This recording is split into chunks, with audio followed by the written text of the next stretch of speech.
So again, unfortunately, one of my older rigs, and the reel was putting, the fish was putting such a stress on the reel that after a while the reel started seizing up. This was an older reel, unfortunately. His equipment malfunction is my fault. I mean, of course, you never want that to happen, but I had two rods. One was the newer reel, one was the older, and unfortunately it hit the older one, and by the time I was trying to reel it in, the reel seized.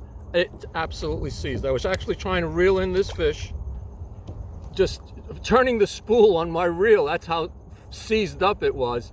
And I was in a point by the reeds, and the fish very confidently just went around the corner, went around the turn, right into the reeds, and there was nothing I could do. I held the pole out, and he or she got away, just amazingly, just like that. Again, I call this fish a freight train. I'm just like, this is not a fish, this is a freight train. I've caught big fish before, big striped bass, other big reds. This was definitely the biggest red drum I've ever hooked into. And I would guess to say that it gave him a run for the money for some of the big striped bass I've caught. I've actually caught a 39-inch striped bass, and it just felt like that. That's the way it took the bait, that fish. So it was very disappointing that I missed it, but it was very exciting. I'm sorry I did not have it recorded. It would have been a terrific, even though I lost the fish, it would still be a terrific recording. So now I have the bobber with some mullet, and I just put on a little 2-ounce weight some mullet to the right. This is the point where the tide moving out, there's been a lot of activity. Hasn't yet here, but I've only just stopped just now recently, and I'm going to give it a shot because it's a really good position. I'm going to go to the other side of these see these reeds that I'm parked up against. I'm also going to go to the other side if nothing seems to strike here, but I'm hoping for another great day and another chance at a monster freight train like yesterday. This time I changed out, obviously, that reel, the seized reel, for a much newer reel. I happen to have a Shimano, a pair of Shimanos. Oh, looks like there's something going around the bobber. If you could see the bobber, there's some little waves and rakes around there. Anyway, whoa, there's a fish right in front of me, just broke the surface. They are here. I'm hoping they're the big ones. I'll just take a good fighter, but I would hope there was a big one. Anyway, I got two Shimanos, FX 4000. They're pretty good, inexpensive reels. They do the job under mostly all conditions that I know of, unless you're going deep in the ocean or going surf casting for significantly larger fish. This is more than enough for the red drum in this area. There is activity here, so I'm very happy here. I'm hoping I could present the bait to these fish here off this point in a way where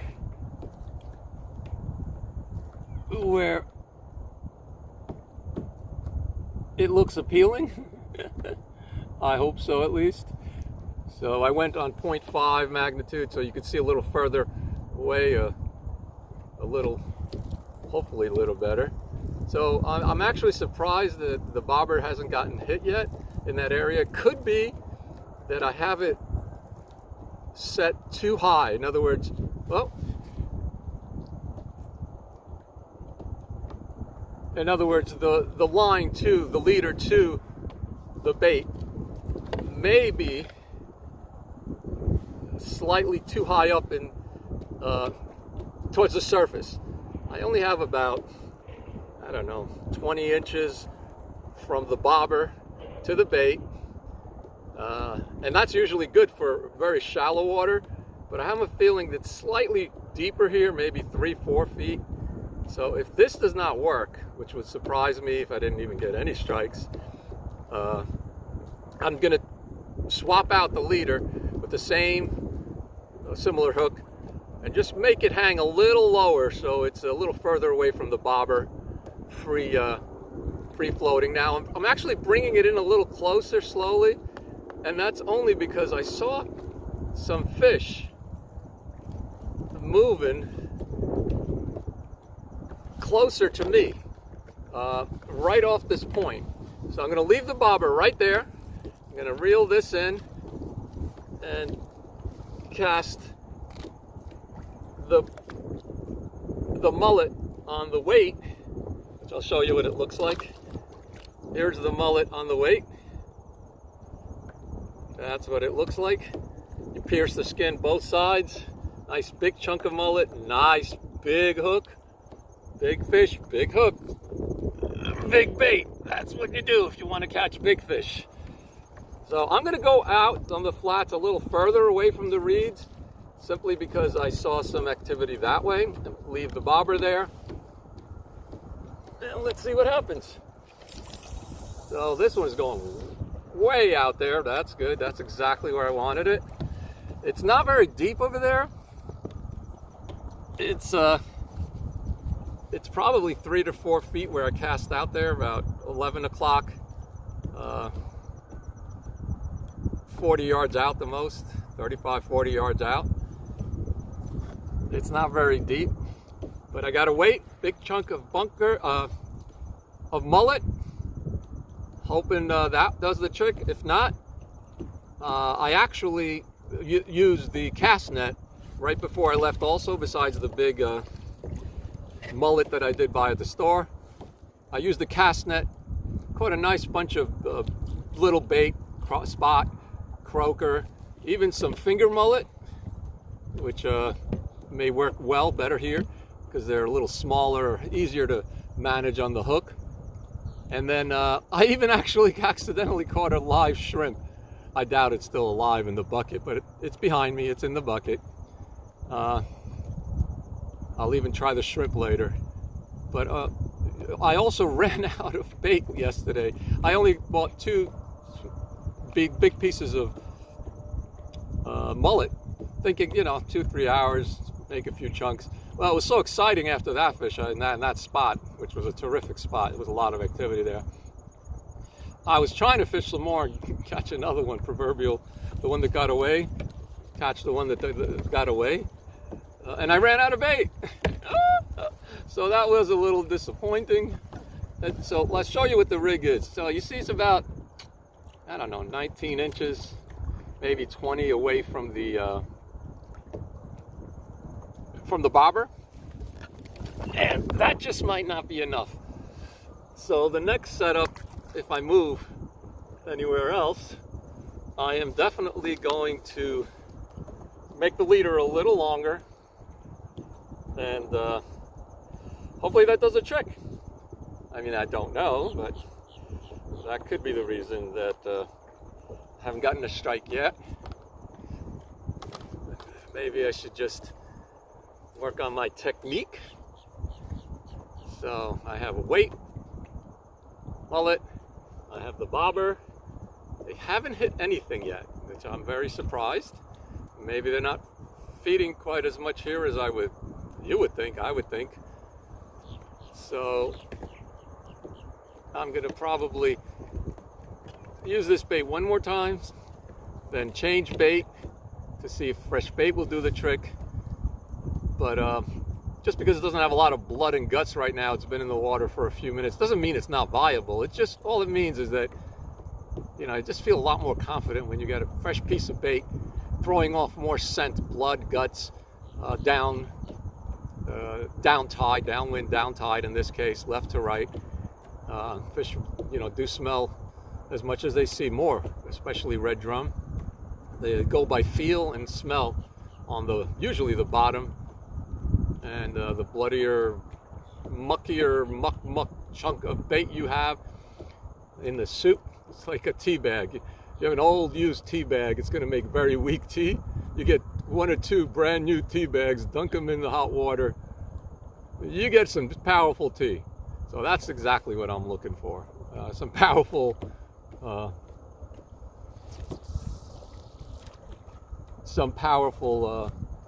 smelling bait. So bobber to the left, hopefully you can see it. Sinker, I mean to the right. Oh, they're right near there. So if I don't get a strike on this bobber soon, all that means is that it's probably too close. The bait, the leader is too close to the surface. So I am going to keep my eye out on that. I have a feeling. There we go, something's happening. Ah, that might have been a crab. You don't want the crabs to get it, so it's low enough in the tide, in the marsh where the crab is getting it. Crabs actually, they don't only feed on the bottom. If they see something they know they want, they will swim up a few feet and try to grab it and bring it back down. I've seen crabs act more like fish than aggressive predatory fish than crabs. So this one, getting the feeling the crab was tugging on it, even though I got a bobber. It must not be that deep right there. Maybe there were bait fish. Maybe there were not any. Well, that looked like bait fish that just jumped right behind my bobber. Maybe there are more bait fish, nothing big, feeding here, which would make sense if that's the case, and I haven't gotten a strike yet. They also said if you can move this bobber, that sometimes it has a little metal, 2 little metal balls on the post, and what that does is it sort of rattles a little. So that's the other sense that fish use. Obviously sight, smell,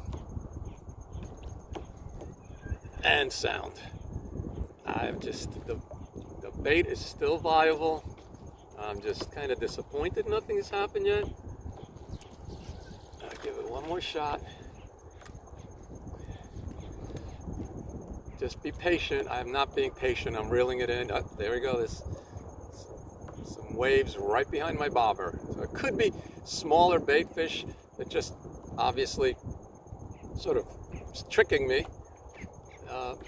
If there were puppy drums, smaller red drum, even though the bait is so big and the hook is so big, that wouldn't scare them. They would actually be tugging on it. They would be pulling on it a bit.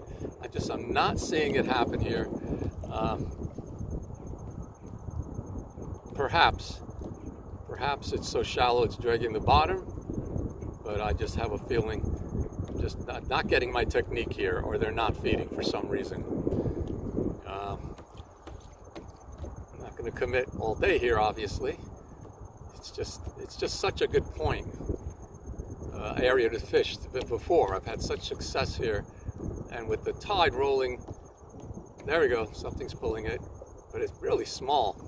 It's kind of surprising. A freight train hasn't hit this one.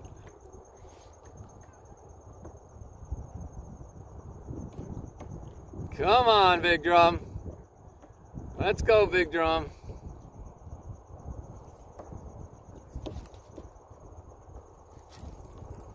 Wait, look at that. I got a crab. Watch. Watch the crab. You want to see the crab? I told you it's a crab. Ah! He let go of the little bastard. Okay, so I got a plan. I'm going to move forward just a little so I could get off a little forward, set the anchor a little bit different. I want to be closer to the point so I could actually fish both sides. So I have the reeds to the right of me. I'm going to go out a little bit more.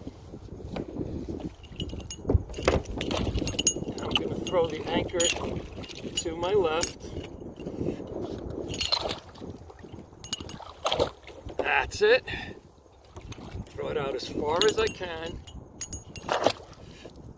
and try to fish both points. So I'm going to change the bait on the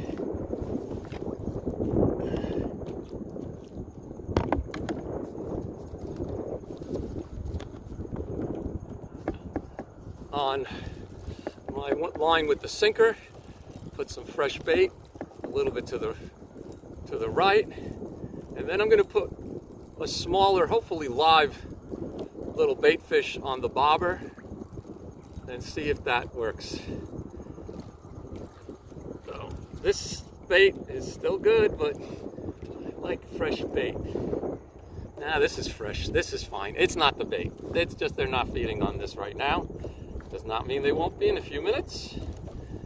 So I'm gonna reverse, go a little to the right with the weight. That's it. Perfect. That's what I wanted. And I'm gonna take some small fish.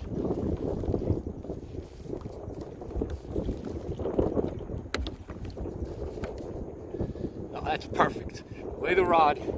See how it's bending? That is perfect. And I'm gonna get some smaller bait fish. Look for a live one in the bucket if I have one. I don't know. They don't last that long. I only caught them on the throw net about, I guess, 40 minutes ago. But they just don't last that long. It's not like, you know, fresh water for them. It's stagnant. It's in a bucket. It starts warming up, even though it's not too sunny. It still starts warming up. Let's see if they take it over there.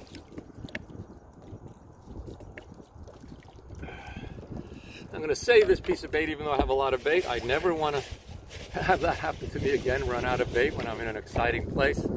The fish, I'm just reaching back, looking for something alive. I'm just feeling my way.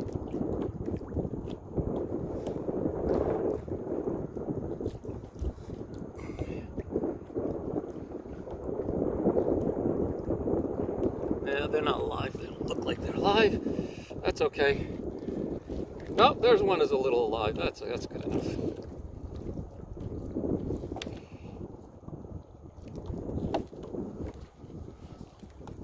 Okay.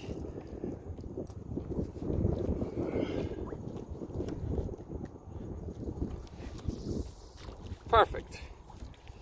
Bobber there. Weight to the left. Can you see the bobber? Hopefully you can. Yeah, I guess you can now. And you can also see the rod tip in case you see it. That's a perfect place. See how taut that is? That's really good. So smaller bait on the bobber right in front of me, because this point looks very good. There's no way I'd spook him here. I'm sort of in the marsh, unless they could hear and they don't like what I'm saying. I'm not spooking these fish anytime soon, and I just have to be patient. And if this doesn't work, obviously I have a good part of the day to fish. I'm going to go to the other side. I'm going to go to catch different movements of tide opposed to the reeds, the marsh, away when the tide is, wind is moving away, when the tide is and wind is moving towards, and on the low areas, the areas where you have still water closer to the reeds with more moving by the wind and tide effect water near it. Those are really good spots where there is transitions in conditions. Same thing with depth. You want to fish from low to high, high to low, actually, either way. And you want to fish variations in way the tide is moving compared to the terrain you're fishing. So the bobber still hasn't gotten a hit. I see some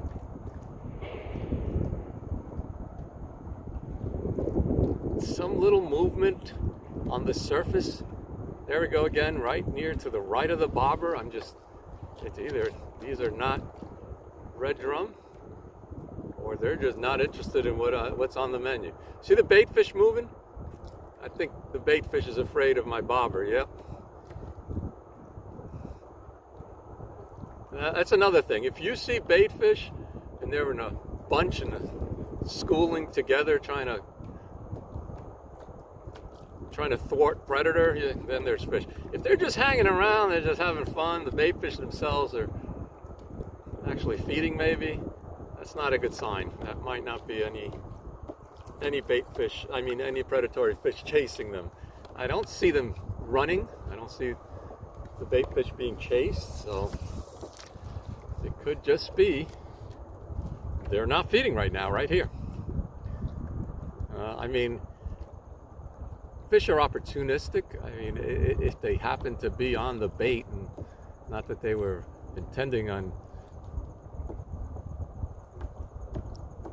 feeding on what you just threw them, but they're opportunistic. If they are hanging right near there, and either the movement, the smell, the sound, anything that might trigger a strike, it's near them, they might go for it anyway. But it just does not seem like they're feeding here, or anything's feeding here that is taking any big chunks of bait. So a crab, I almost caught a crab. And that's it. I am getting ready to move on. I'm going to test to see how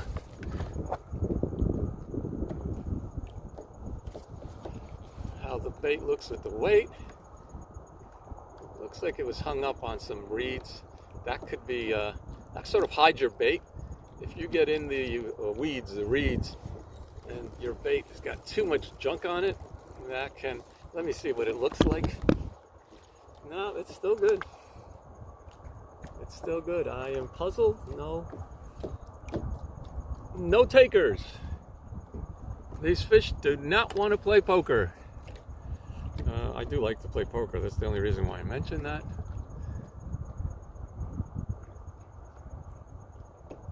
So this is decision time.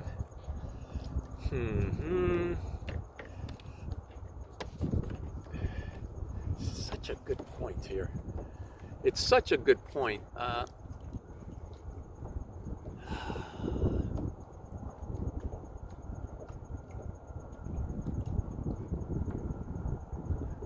Perhaps I need to be, instead of upwind, downwind from some area. All right, I'm going to do one last thing. Throw this out while I get plan my next rig. Throw it out there. Get ready. I'm going to get a longer leader ready.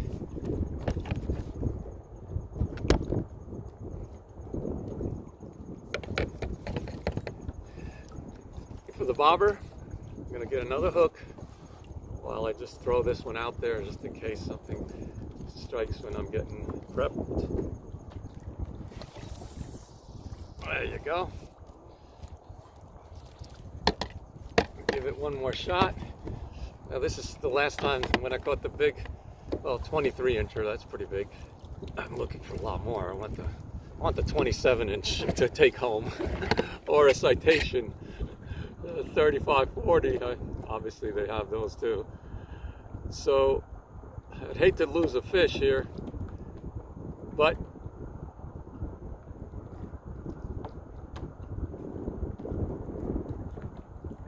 I do want a longer leader for the next stop or the next bait that I put out. So I gotta reach back. Hopefully I could get my leader. It's gonna be hard. Nobody ever said kayak fishing was easy. Well, I didn't. I sure as hell didn't. So I can't even reach and find my leader. So since that's the case, I am not gonna fight this too much longer if I don't find it quickly. Simply because I'm out on a kayak. I mean, I'm not on land that I could just get up, get out of the kayak, and look for what I'm missing. I mean, I just can't do that.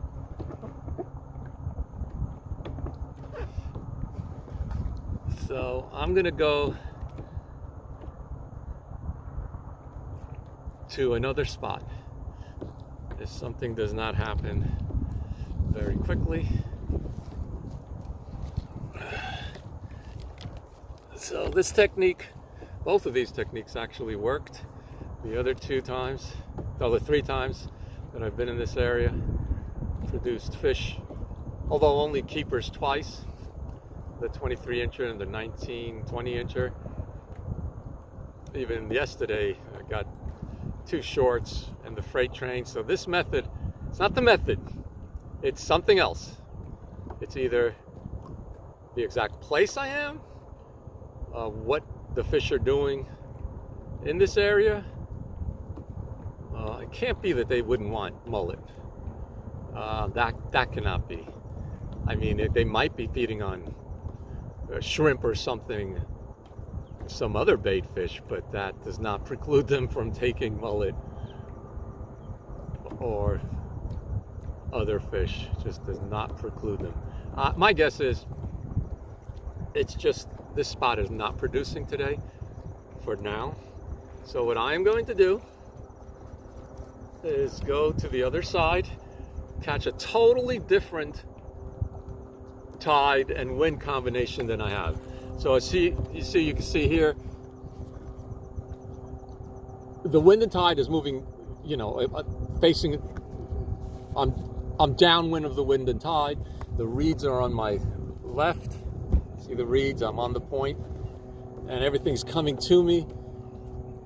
It's calm right where I am because the land is sort of protecting me from bouncing around, getting pushed. But right around this point, as you can see, look at the water moving to the right of me. That is a really good condition normally. So that's what's throwing me off here. I'm not happy that I haven't had even a strike. I mean, I did have a crab strike. So I am kind of disappointed, and that's why I'm considering moving. It's not that this isn't a good spot, it obviously is. So before I go there, wherever I'm gonna go, I am gonna cut some bait, fresh bait. So I am totally ready when I get there. I will look for the surface activity that I normally do as I'm coming up on something. I do want to see something breaking the surface, some fins, something, some bait fish moving. I want to see some movement of the tide in the way that I'm anticipating.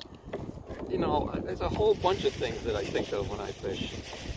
But the number one thing right now is I want a big, fresh new chunk of mullet. Mullet. See, the mullet is bad in haircuts, but not in bait. Mullet is a good thing in bait. So, if you bear with me, I'm gonna cut a piece with some guts. There you go. Nice and fresh.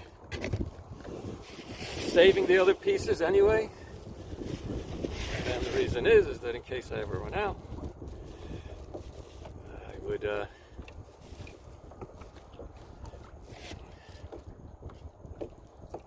still have some.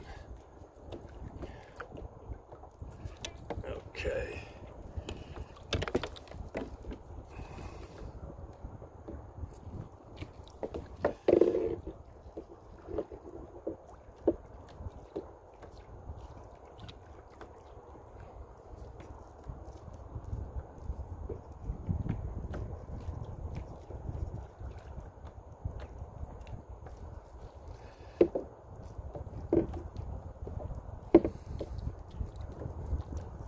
Okay, so the bait is all ready.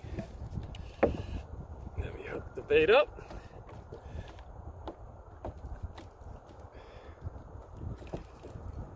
There's the bait. I'll put some on this one too.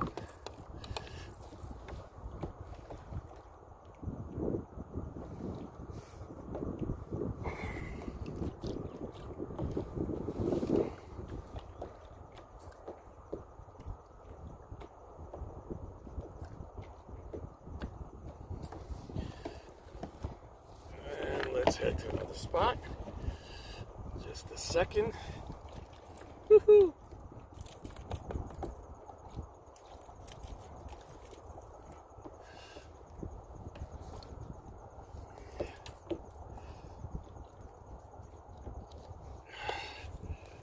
Okay. All baited up. Now get my anchor. I got this great little anchor. It's nice and light. I don't even have a deploying system on the kayak. Simply, I just don't have one. And I'm never gonna try to anchor up in an area that is just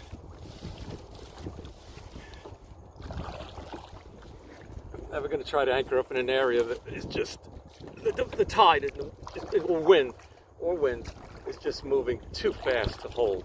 I would never do that. It's just a struggle. Looking out.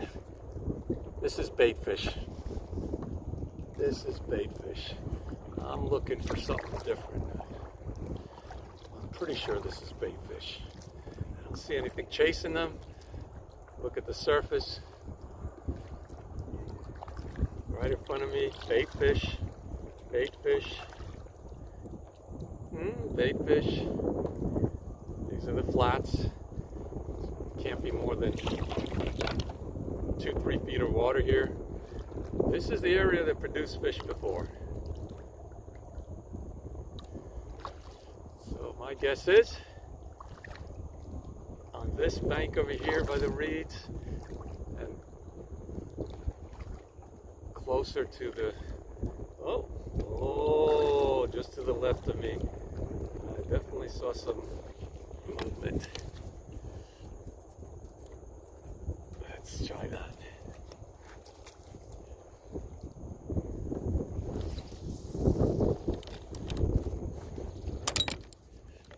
Let's try that.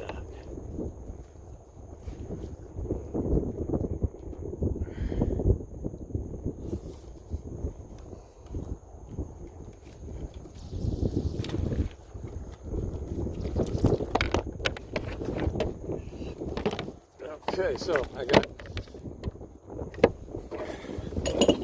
let's see if the anchor will hold on this too. I doubt it, but I'm just curious if it would.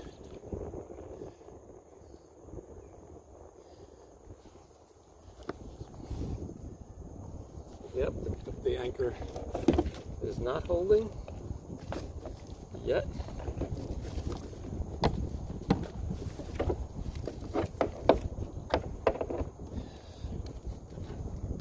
It's still moving me. Yep, it's still moving me. It hasn't grabbed. See, not even.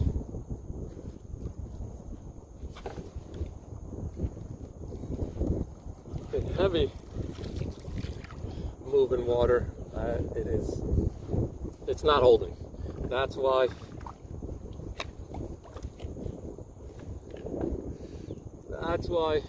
unless you have a big anchor and a system for attaching it and deploying it to the right, left, I'm gonna let the tide just bring me up against this marsh and fish from here. It's sort of protected again. Can't push me much more than this. And I'm just gonna try this spot with the bait that I just cut, just for a little while. Let's see what happens here. I'm gonna point the camera towards the front of me a little better. Sorry, I'm working with my gear right now.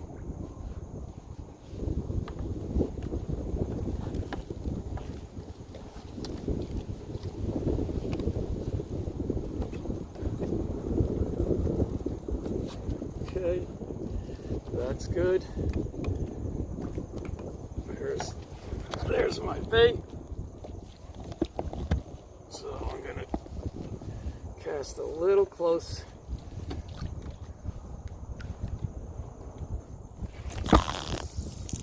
Perfect. Perfect. That's where I wanted it. And I'm not gonna put this on the kayak. I'm gonna just hold it to see if I get a strike. I want to be ready for it this time. I just want to be ready.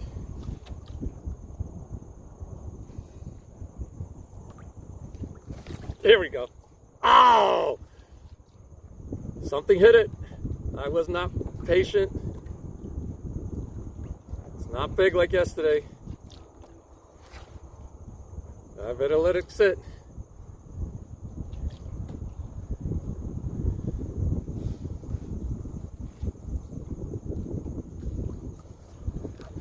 That was exciting.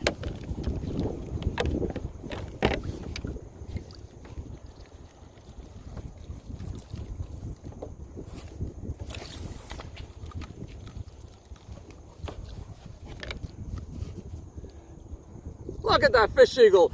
Look at that. Look at him catch that big red drum. Did you see that? That was exciting. That was exciting. Let me see if my bait is in pieces. I got hit pretty hard. Yep, took a piece of it off. That's okay, this is still good. I just want to get the weeds off, the reeds off.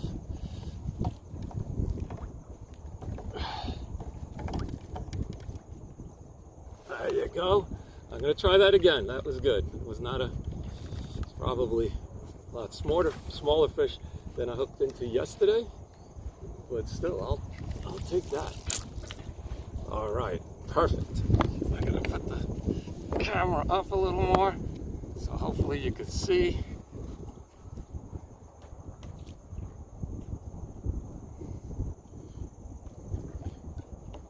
Since the tide and wind is pushing up against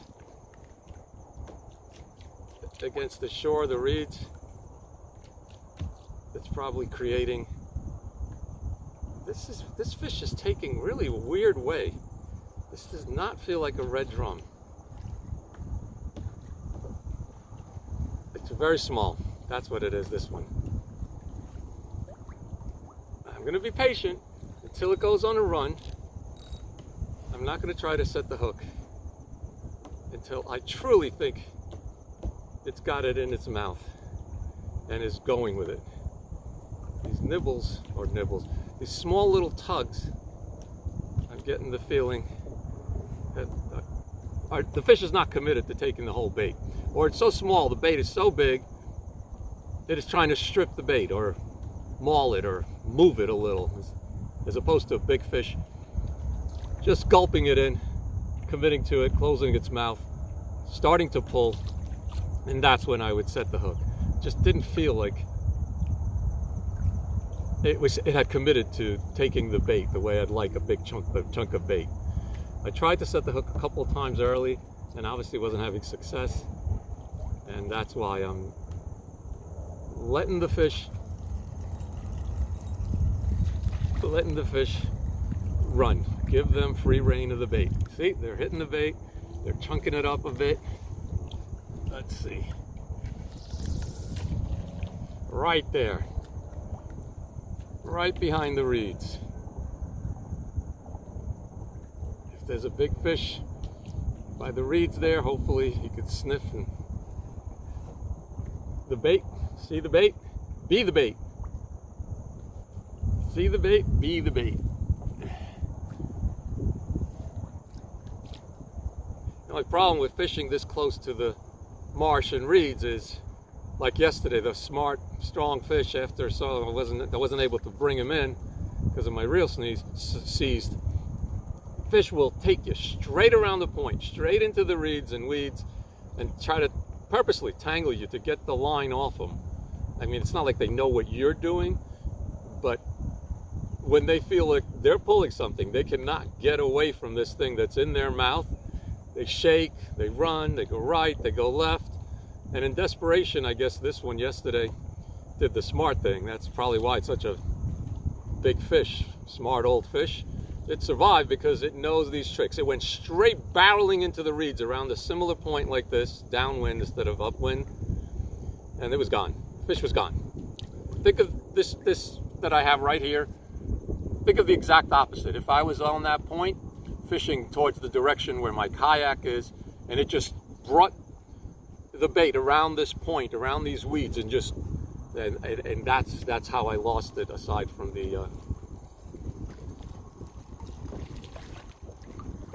the real season, that's the other reason why I lost it.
Got some more small bait with a bobber. Give that a shot in the same general area. See what happens. Perfect. Now bring in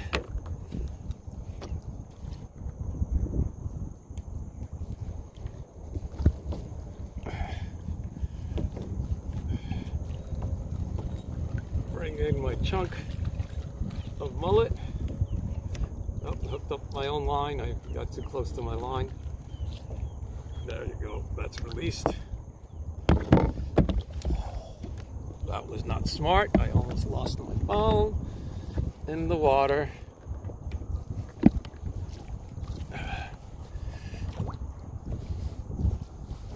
Well, that's why they usually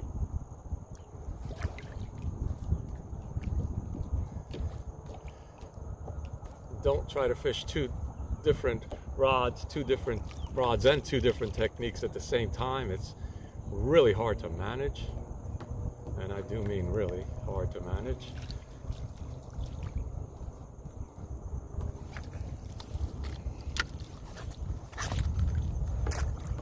You saw that coming at us. Wasn't that nice?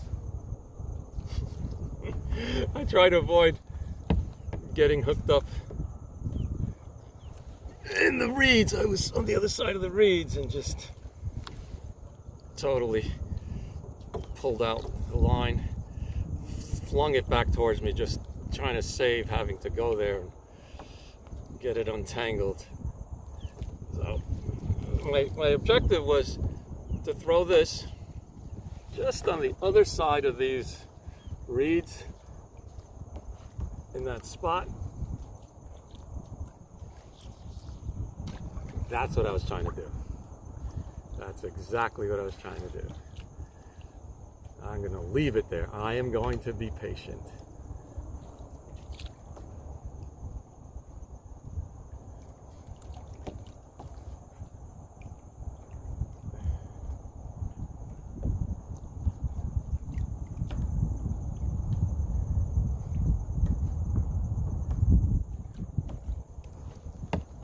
Not feeling it here. I am not feeling it.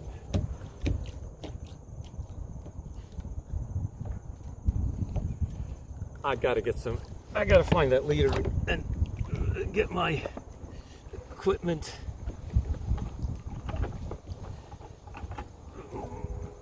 The way I want it set up. I want longer leaders for both of these. Aha! I found it! Ah!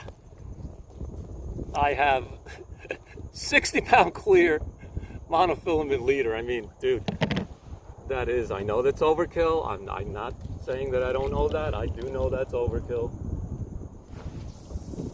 Believe me, I do know that. So, what I'm gonna do is put this on the